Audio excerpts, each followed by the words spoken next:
Hello everybody, the Lawn Gnome is here. They just declared war. For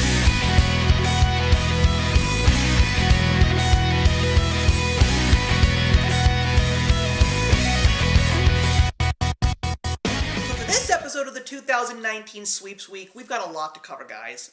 And we're going to be going into the streaming services. Netflix, Amazon Prime, everything that I have been watching. And in regards to streaming, you guys know my attitude about it. I'm really not the biggest fan, and that is why I am wearing my Orville shirt, because of the fact that Fox is no longer having this show on network television. If you want to watch it, you have to have Hulu, which I don't. But I will say that The Orville was an amazing show. I loved it so much when it was on Fox. I'm getting the second season on DVD, and I have a feeling that we will be seeing the future seasons on DVD as well. This is definitely a show not to miss, even though I will be missing it for a while. Anyway, there is a lot to get to today, guys, so I really hope that you got a little bit of time. So we're going to start off with Amazon Prime. Unfortunately, I cannot talk about the third season of The Marvelous Mrs. Maisel because it just started, and I definitely don't feel that I have enough ground to cover in regards to it. But I want to talk about a certain miniseries that I watched, and I also did read the book that it was based on, and that was the miniseries of Good Omens, of course based on the novel that was written by Neil Gaiman and Terry Pratchett, starring Michael Sheen and David Tennant. Oh my god, this show was a trip. I absolutely had a blast watching this show. A great British humor-filled ride about heaven and hell. Michael Sheen as Aziraphale and David Tennant as Crowley, they were magical together. I want to see these two guys do more projects together, whether it's movies or whether it's television shows. I don't even want to go into the details of this miniseries because you have to get into this for yourself. You gotta read this book. And I also am very happy that they gave us the television series, because one of the things that I always have an issue with when it comes to British humor is a lot of it is definitely hard to absorb because there's just so much detail, and there's also a lot of stuff that just needs to be given to you visually, which is why I feel that the series did the book justice. I just had a really good time. It's a quick watch. It's only 6 episodes. I really feel that you will have so much fun watching this show, and you'll be humming the theme song as well. The next show I want to talk about is definitely one that made my jaw hit the floor.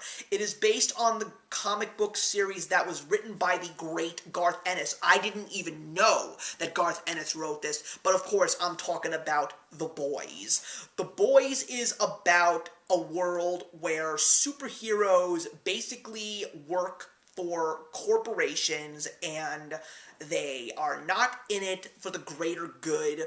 They are just being egotistical assholes, and they also may be legends and icons in the public eye, but at the same time there are people out there that think that they're scumbags and are afraid of them, and some of the things that these guys do is enough to make your skin crawl. Like, there's everything from not saving people because they just don't feel like it to even raping. It's really terrifying to watch some of the things that you see here, and that's one of the other things that I have to say about The Boys. You gotta have a very strong stomach because there is some very graphic stuff in this show.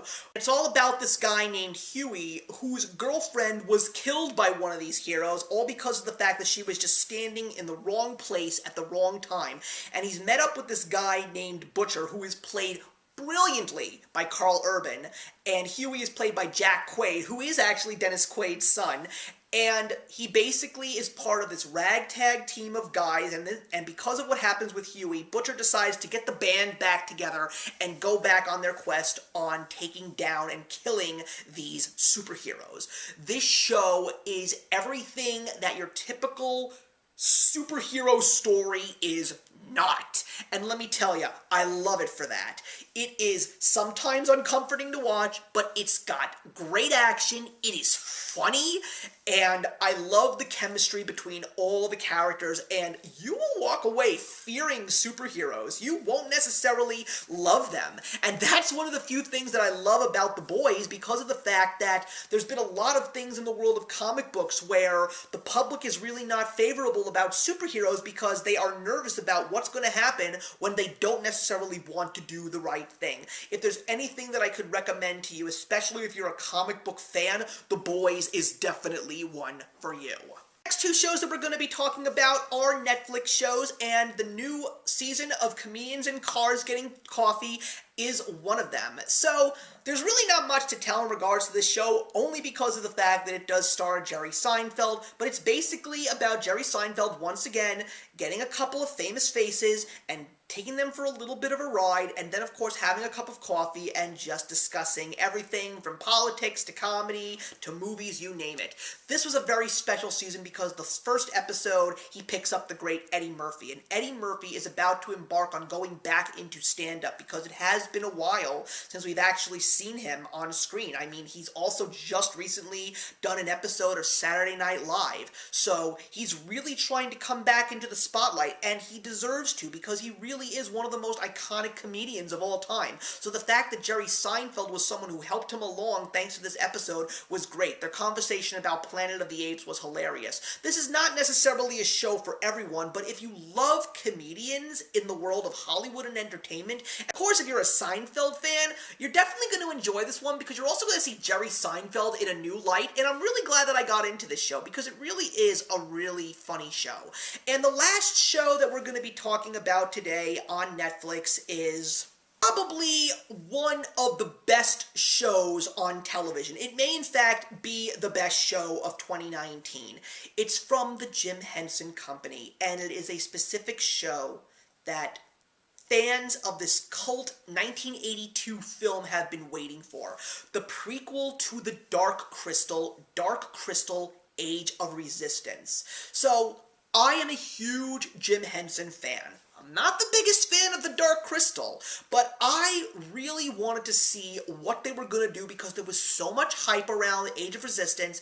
It had one of the biggest budgets, if not the biggest budgets for a Netflix television show. The fact that the Jim Henson Company was helming it, and knowing that they were still going to stick to making sure that a majority of the show was going to be with puppets, I had a feeling that this was something I had to give a shot, and my God, this show is brilliant! It is family-oriented Game of Thrones. It feels like Game of Thrones without all of the adult content.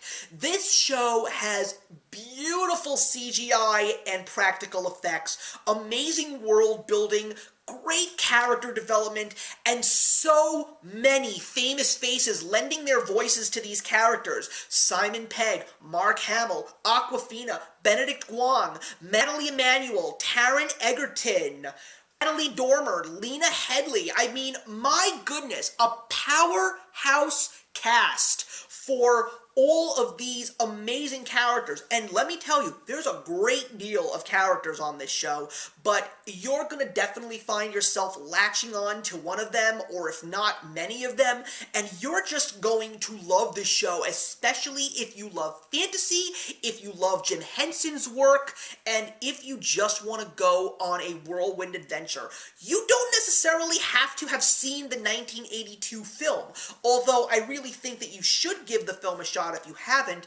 Age of Resistance is brilliant. I'd love to see the show get renewed for a second season because I want this story to continue. My favorite character on the show, without a doubt, is Deet. She is just so adorable. I love her, so filled with hope, but so eager for adventure and trying to make sure that evil is punished. The world of the Gelflings and the Skeksis, it's just incredible. There are so many layers to this show, and I feel that it has gotten a great deal of notice, and a lot of people who watched it have seen it. There's still so many more people out there that need to see it, and I'm telling you this right now, guys. The Dark Crystal Age of Resistance, it's incredible. You will be forever changed when you see this show.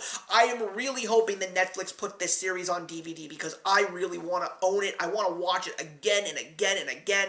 Even though I have Netflix, I'm really more of someone that likes to own things rather than rent, so I'm I'm really hoping that that will be the case. So that's it, everybody. Those are my thoughts on all the shows that I have been streaming that are actually, let me just be a little bit more specific here, not animation, because there's still one more episode and there will be Netflix series on that episode as well. So I'll see you tomorrow for the final episode of 2019 Fall TV Sweeps. Take care. Hey, thank you so much for stopping by my channel today. If you're new here and want to see more of what my channel has to offer, please click on the link to my last video, or hit that subscribe button to be kept up to date with all of my uploads. Content of all sorts is posted here quite often, so trust me, you do not want to fall behind. I will see you in the comments, and actions speak louder than words.